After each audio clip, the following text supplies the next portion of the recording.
Hello, moviegoers, and welcome to another edition of Have You Seen It? I'm your host, Denise, and I'm just going to get right into my favorite actor and then my review. So, my favorite actor this week is Robert Redford. And Robert Redford, as many of you know by now, passed away recently.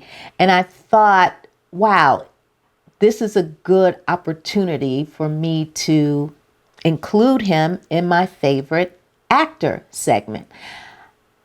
The golden boy of Hollywood when he was at his peak. And, you know, he's made so many films in his decades-long career. And Robert Redford, if you don't know, was the catalyst for what we now know are the Sundance films and the Sundance Film Festival. So Robert Redford is my favorite actor this week. Rest in peace, Mr. Redford. All right, so moving on to my review. My review this week is the movie One Battle After Another. Got a lot of really good actors in this film. We've got Leonardo DiCaprio, Teyana Taylor, Chase Infinity, Regina Hall, Sean Penn, Benicio del Toro, Wood Harris, and Tony Goldwyn. Wow, where do I start with this? Okay, so here is the plot of the movie. A former member of a revolutionary group seeks help from other revolutionists to find his missing daughter. So that's the big picture. Now, when the movie starts, you see that this revolutionary group has gathered together because they've got a mission that they are about to embark on. So in the beginning of the film, you see Teyana Taylor's character walking back and forth on an overpass, and underneath that overpass is what looks like a detention center for illegal immigrants. And so once she does her surveillance, as you will, then everything goes into play. So the revolutionary group goes into action, and they are basically setting these individuals free or moving them from where they are to another location. And in doing so, of course, they have to take out the, ICE patrol that is detaining these individuals in this caged enclosure. So that is how the movie begins. Now, this movie has, at first I thought, okay, there's some political undertones here, but there are political overtones. So it is clear in this movie that illegal immigration plays a big part in this film, and what each side, the revolutionists, believe in, or what their mission is, or what their beliefs are, and the other side, which have the views of white supremacy and fascism and nationalism, all of that stuff. Gee, where have I heard that before? Okay, so this is not something made up. We are experiencing this conversation right now in 2025. So this is what the revolutionary group does. They just help protect illegal immigrants and help move them from place to place when they get word that a raid is about to go down and so forth.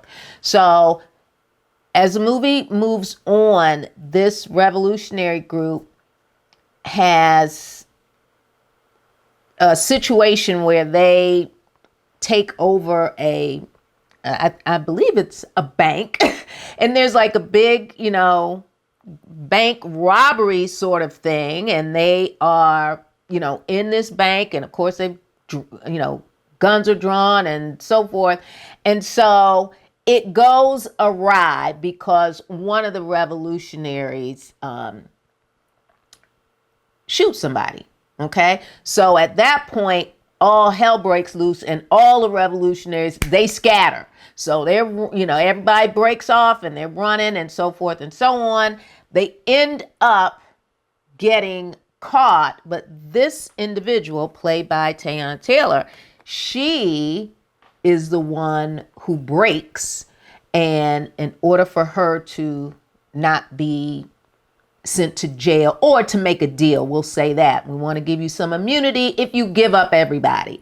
And so that's her predicament in the movie after this big kerfuffle happens. Now, Sean Penn's character, he played this character quite well. He is very convincing as a nemesis to the revolutionaries, because at this point, we fast forward, it's 16 years later.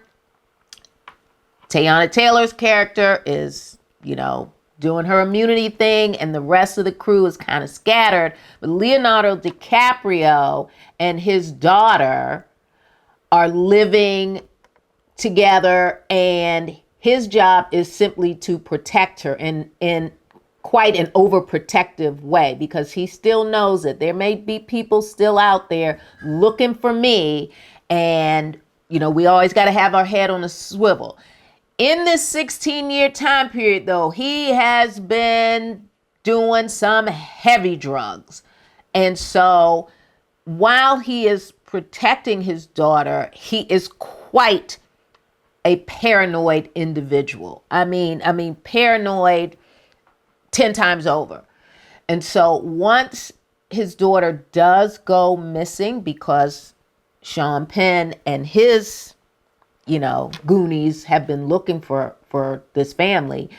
Once she goes missing, that's when the movie kind of goes into overdrive. There is running, chasing, gunplay, car chases, and then more running, and then more gunplay, and then car chases. And in this film, Leonardo DiCaprio's paranoia reminded me of the paranoia that he portrayed in the movie The Wolf of Wall Street, when he was so strung out on drugs and he was just tripping big time. And so in this movie, if you saw that movie, you see that in this movie, and it's quite funny to watch at times.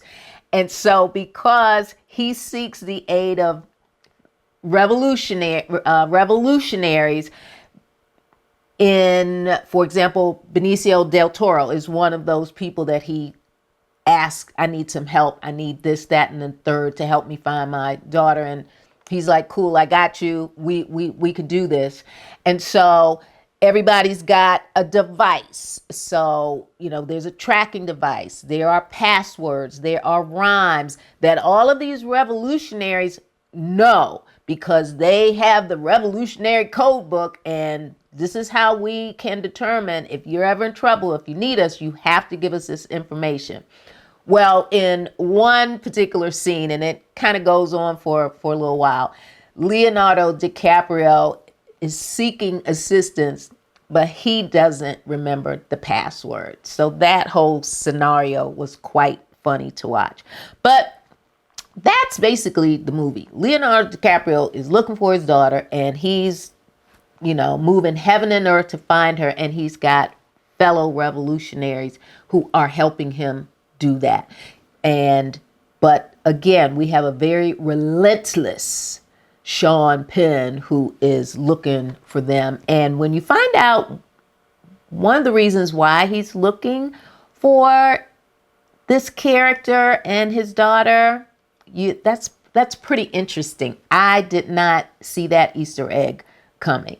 So one car scene before I close this review out. One car scene, and I guess I was in the IMAX theater. I didn't realize it when I bought my ticket, but this is I guess the number one IMAX Dolby Sound, theater experience. There's a car scene, a lengthy car scene that goes over hill and dale and up and down. And literally, I felt like I was on a roller coaster, literally.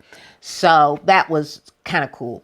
So if you like any of those actors that I named, and I think the chemistry between everybody was really, really good. So if you go to see this movie, at the very least, you will see really, really good chemistry. So that is my review this week. Check it out. Just came out in theaters right now. We have that fantastic movie, One Battle After Another. All right, folks, I'm going to jump into my Nailed It. And my Nailed It for this week is the incomparable Angela Bassett from the movie Waiting to Exhale and the slap heard round the world.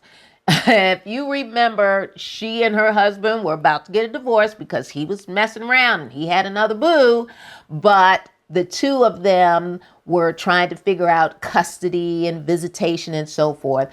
And she was at her wit's end. And so she comes into his workplace while he is in a meeting with his fellow employees, and the girlfriend is there, and Angela Bassett just comes in and slaps the hell out of her so hard that she is slapped out of the damn frame.